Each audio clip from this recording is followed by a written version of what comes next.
तो चलिए आज बात करते हैं अम्ल, क्षारक और लवण की। ये वो चीजें हैं जो हमारी रोजमर्रा की जिंदगी में हर पल एक अनदेखी लड़ाई लड़ रही हैं। कभी सोचा है ऐसा क्यों होता है? यही सवाल हमें सीधे केमिस्ट्री की दुनिया में खींच लाता है। एक ऐसी दुनिया जहां हमारे चारों तरफ हर चीज में अम्ल और क्षारक की एक छिपी हुई लड़ाई चल रही है। अच्छा, तो चलिए थोड़ा और करीब से देखते हैं। एक तरफ है अम्ल, सोचिए नींबू या सिरके के बारे में, स्वाद में एकदम खट्टे। और दूसरी तरफ है क्षारक, जैसे बेकिंग सोडा। इनका स्वाद कड़वा होता है और छूने में साबुन की तरह एकदम चिकने, फिसलन भरे लगते हैं। कह सकते हैं कि ये इनकी सबसे पहली पहचान है। लेकिन जाहिर सी बात है, हम हर चीज को चखकर तो नहीं देख सकते, है ना? ये तो बहुत खतरनाक हो सकता है। तो सवाल ये उठता है कि साइंटिस्ट इन्हें बिना चखे सुरक्षित तरीके से कैसे पहचानते हैं? इसका जवाब छुपा है सूचक या इंडिकेटर्स में। ये ना एक तरह के केमिकल जासूस होते हैं। जैसे ही ये किसी अम्ल या क्षारक के संपर्क में आते हैं, ये फौरन अपना रंग बदल लेते हैं। और इन जासूसों में सबसे फेमस है लिटमस पेपर।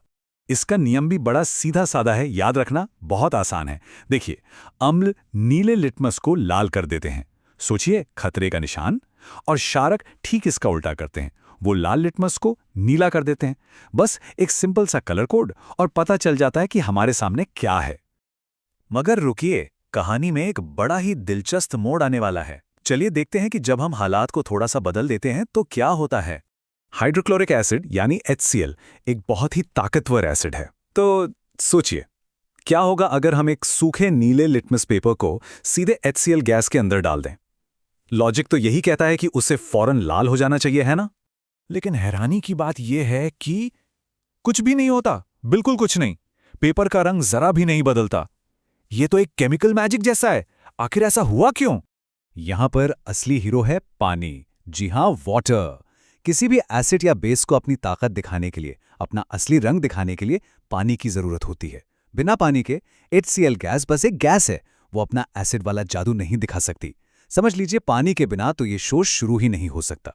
तो चलिए अब इस पहेली को सुलझाते हैं।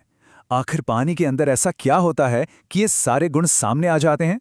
इस राज से पर्दा उठाया साइंटिस्ट आरेनियस ने। उन्होंने बताया कि एसिड वो सब्सटेंस होते हैं जो पानी में घुलते ही हाइड्रोजन आयन यानी H+ आयन्स रिलीज करते हैं। यही H+ आयन है एसिडिटी की असली वजह। और बेस, वो पानी में घुलकर हाइड्रोक्साइड आयन यानी OH- आयन्स छोड़ते हैं। तो देखा, असली खेल स्वाद या छूने का नहीं है।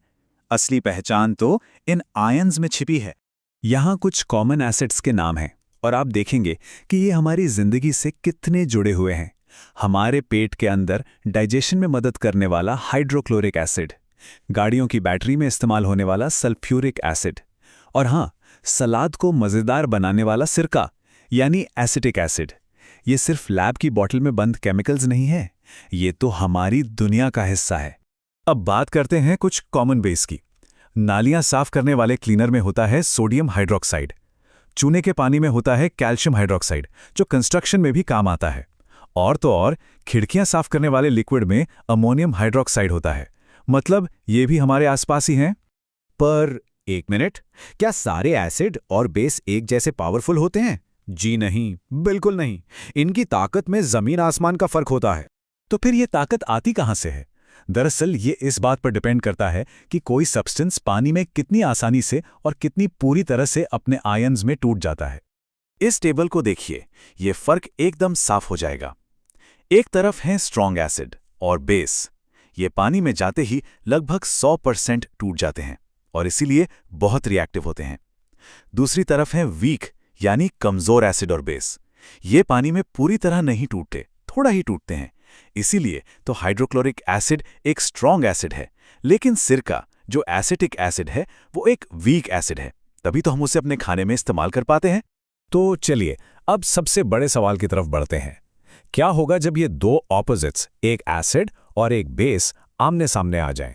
जब ये आपस में टकराएंगे, आइए देखते हैं इस केमिकल मुकाबले का अंजाम क्या होता है। होता यह है कि वो एक दूसरे के असर को पूरी तरह से कैंसिल कर देते हैं और इसी प्रोसेस को कहते हैं न्यूट्रलाइजेशन यानी उदासीनीकरण। ये प्रोसेस बहुत सिंपल है। एसिड का H+ आयन और बेस का OH- आयन ये दोनों मिलकर बना देते हैं पानी H2O, और पीछे जो आयन बच जाते हैं वो आपस में जुड़कर बना लेते हैं सॉल्ट यानी लवण, जैसे हमारा खाने वाला नमक NaCl। तो सीधा सा फॉर्मूला है एसिड प्लस बेस बनता है सॉल्ट प्लस वाटर। ये वो जंग है जो हमेशा एक ड्रॉ पर खत्म होती है, कोई नहीं जीतता। तो फटाफट से रिकैप कर लेते हैं। एसिड खट्टे होते हैं और पानी में H+ आयन देते हैं, बेस कड़वे चिकने होते हैं और OH- आयन देते हैं। इनके सारे गुण दिखाने के लिए पानी का होना ज़रूरी है। इनकी ताकत अलग अलग होती है, कुछ स्ट्रॉन्ग तो कुछ वीक, और जब ये दोनों मिलते हैं तो एक दूसरे को न्यूट्रल करके सॉल्ट और वाटर बना देते हैं। लेकिन कहानी यहाँ खत्म नहीं होती। अगर इनकी ताकत कम ज़्यादा होती है तो इसे नापने का भी तो कोई तरीका होगा, है ना? और ये जो अनदेखी जंग है, ये हमारी कार की बैटरी से लेकर हमारे अपने शरीर के अंदर तक हर चीज़ को कैसे चला रही है, ये सवाल हमें केमिस्ट्री के और भी गहरे राजों की तरफ ले जाता है।